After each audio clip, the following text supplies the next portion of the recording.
Thank you, Speaker. And my question is to the Minister for Infrastructure and Transport, representing the Minister for Broadband, Communications and the Digital Economy.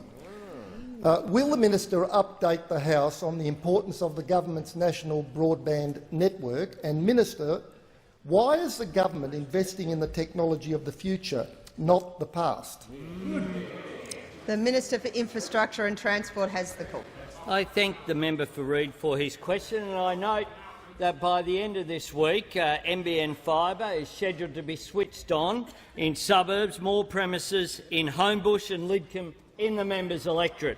And indeed, as well as in South Perth, Victoria Park, Sawtell and Penrith.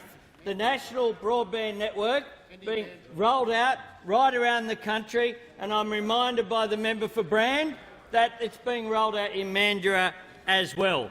This is bringing 21st century technology right to people's homes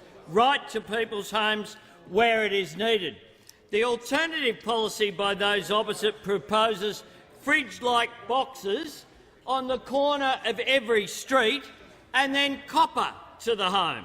In the 21st century, they want taxpayers to pay Telstra for 19th century technology.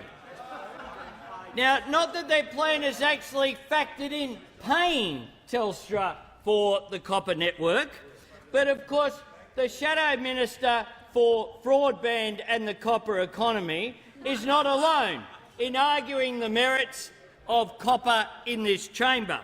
Indeed, a member, Mr Thomas Brown, is recorded as arguing in the old chamber, the old place, copper is used for greater efficiency.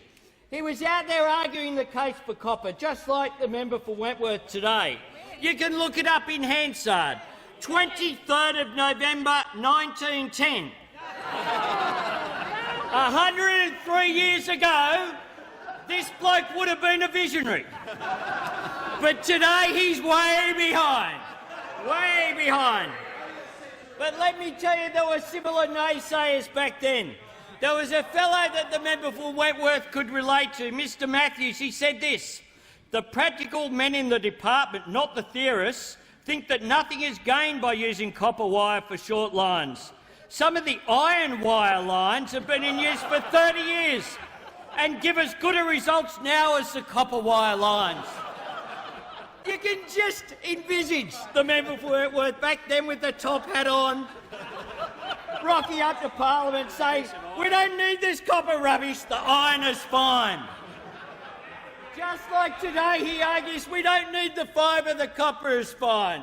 Just like the Leader of the Opposition sees Sonny Bill Williams at a launch and goes, "Oh, is that Sonny Bill or is that an apparition?" I mean, you have a situation whereby those opposite are simply unprepared for the future. We on this side are engaging with the NBN because it is a part of our economic future, not the past.